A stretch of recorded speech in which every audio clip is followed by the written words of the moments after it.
Perang Bubat, tragedi cinta, harga diri, dan ambisi yang mengguncang Nusantara. Langit yang mula-mula tenang, bayangkan sebuah pagi yang lembut di abad ke-14.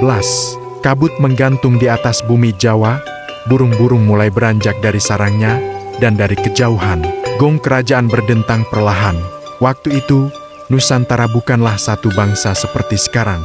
Ia adalah gugusan kerajaan, besar dan kecil, masing-masing dengan ambisi dan jatuh bangunnya sendiri. Namun, di antara semua kerajaan itu, ada dua nama yang bersinar seperti bintang paling terang, Majapahit dan Kerajaan Sunda Galuh. Keduanya adalah kerajaan besar, sama-sama bangga, sama-sama memiliki martabat yang tinggi.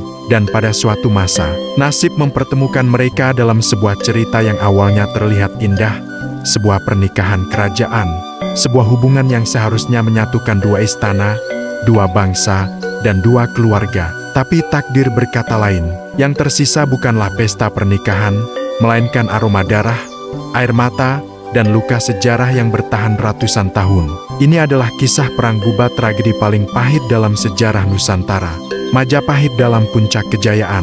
Pada pertengahan abad ke-14, Majapahit berdiri di puncak kejayaannya. Di pucuk piramida kekuasaan itu terdapat seorang raja muda, cerdas, dan karismatik, Sri Rajasa Nagara, atau lebih dikenal sebagai Hayam Wuruk.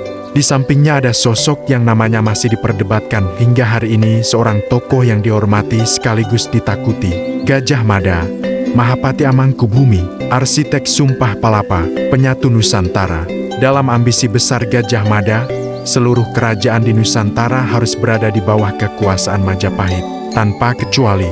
Namun ambisi politik tidak selalu sejalan dengan hati manusia. Hayam Wuruk jatuh hati kepada putri kerajaan Sunda, seorang perempuan dengan kecantikan, kecerdasan, dan martabat tinggi. Dia Pitaloka Citra Resmi.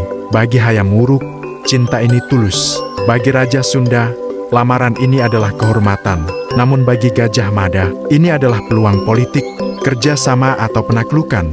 Di istana Majapahit, lamaran itu diterima dengan sukacita oleh Hayam Wuruk dan para bangsawan. Hubungan dua kerajaan besar akan menguatkan stabilitas wilayah. Tapi Gajah Mada memandangnya dengan kaku. Baginya, Sunda adalah kerajaan merdeka dan dalam sumpahnya, tidak boleh ada satu kerajaan pun yang sejajar dengan Majapahit. Ia mengusulkan agar pernikahan itu dianggap sebagai bentuk penyerahan diri Sunda kepada Majapahit. Di titik ini, kesalahpahaman mulai merayap. Para pejabat Majapahit sebenarnya tidak sepenuhnya sepakat. Banyak yang menilai langkah Gajah Mada terlalu keras. Namun posisi politis Sang Mahapati saat itu begitu besar, bahkan raja pun tak mudah menolaknya. Sementara itu, di kerajaan Sunda, Raja Linggabuana menerima lamaran itu dengan kebanggaan. Ia menyiapkan rombongan paling terhormat, para pengawal istana terbaik, para bangsawan tertinggi, pejabat kerajaan, serta sang putri kerajaan yang membawa martabat Sunda. Rombongan ini bukan pasukan perang, ini adalah rombongan pernikahan yang membawa hadiah, simbol diplomasi, dan persahabatan. Mereka berangkat tanpa rasa curiga sedikit pun. Setelah perjalanan panjang, rombongan Sunda akhirnya tiba di Bubat, sebuah lapangan luas di utara ibu kota Majapahit. Mereka berhenti, menunggu. Biasanya, untuk tamu kerajaan sebesar ini, setidaknya akan ada pejabat tinggi yang menyambut. Kereta kencana, musik gamelan, upacara kerajaan. Namun yang muncul bukanlah pejabat, melainkan barisan prajurit Majapahit yang bersenjata lengkap, berdiri diam seperti tembok hidup. Raja Sunda mulai bertanya-tanya, di mana penyambutan? Di mana utusan kerajaan? Mengapa yang menyambut justru barisan bersenjata? Tak lama kemudian, kabar datang. Gajah Mada meminta rombongan Sunda untuk menyerahkan diri sebagai tanda tunduk pada Majapahit sebelum pernikahan berlangsung. Inilah awal dari kehancuran itu. Kehormatan Sunda yang tidak bisa ditawar. Raja Linggabuana terkejut. Ia datang sebagai mertua Raja Majapahit, bukan sebagai raja taklukan. Baginya, permintaan Gajah Mada bukan hanya penghinaan tetapi penginjak-injakan harga diri bangsa Sunda. Sunda memiliki prinsip, percaya kak diri, lebetku adat, begawanku kehormatan. Kehormatan adalah napas, martabat adalah hidup. Dan ketika Gajah Mada meminta Sunda untuk mengakui diri sebagai bawahan, tak ada pilihan lain selain menolak. Gajah Mada menafsirkan penolakan itu sebagai pemberontakan. Majapahit pun mengepung Bubat. Gerbang diplomasi telah tertutup, dan bayangan perang mulai menggantung.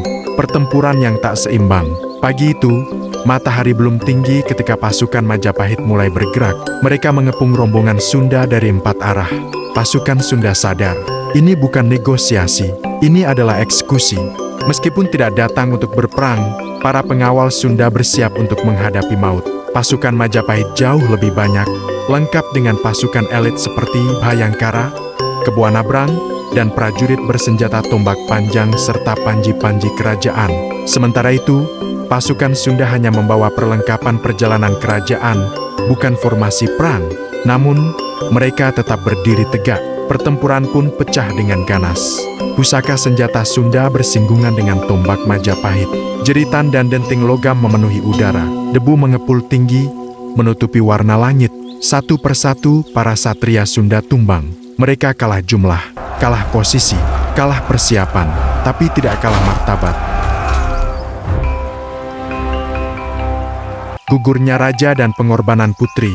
Di tengah medan pertempuran, Raja Linggabuana berjuang hingga tetes darah terakhir. Ia tahu ia tidak akan kembali ke tanah Sunda. Tetapi ia memilih mati sebagai raja yang menjaga kehormatan, bukan sebagai bawahan yang dipaksa tunduk. Dan ketika pertempuran akhirnya selesai, seluruh rombongan Sunda habis. Tidak ada yang tersisa untuk kembali ke kerajaan. Di antara puing kehancuran itu, sang putri, Dyah Pitaloka, melihat nasib bangsanya. Dalam adat Sunda, seorang putri kerajaan tidak boleh menjadi alat penghinaan. Ia memilih jalan paling terhormat menurut keyakinan dan budaya kaumnya. Ia mengambil nyawanya sendiri. Ia gugur sebagai simbol pengorbanan dan harga diri Sunda. Tragedi itu menggoreskan luka yang tak pernah sepenuhnya sembuh. Gelombang kemarahan di Majapahit.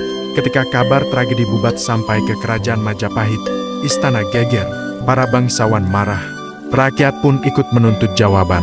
Bagaimana bisa rombongan tamu kerajaan dibantai? Apa ini kehendak raja? Siapa yang mengizinkan darah bangsawan Sunda ditumpahkan? Semua mata tertuju pada Gajah Mada. Hayam Wuruk sangat terpukul bukan hanya karena kegagalan politik, tetapi juga karena orang yang ia cintai telah meninggal tragis. Beberapa catatan menyebut, ia turun jabatan, ia menyepi dari kehidupan istana. Sisa hidupnya diliputi bayang-bayang Bubat. Dan selepas peristiwa itu, tak ada lagi rekonsiliasi antara Sunda dan Majapahit selama berabad-abad. Warisan tragedi Bubat.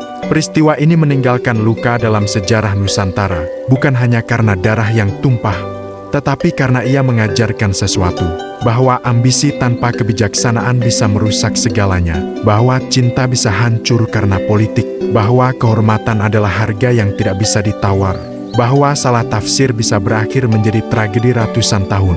Hingga hari ini, Bubat menjadi simbol benturan kekuasaan, diplomasi yang gagal, dan bagaimana keputusan satu orang bisa memicu kehancuran dua kerajaan.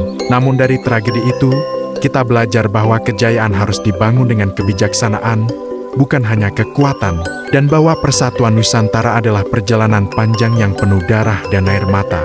Itulah kisah perang Bubat, tragedi di mana cinta berubah menjadi malapetaka, diplomasi berubah menjadi perang, dan dua kerajaan besar Nusantara saling melukai. Kisah ini adalah bagian dari sejarah kita, bagian dari pelajaran bahwa keagungan bangsa dibangun oleh kehormatan dan kebijaksanaan, bukan hanya ambisi.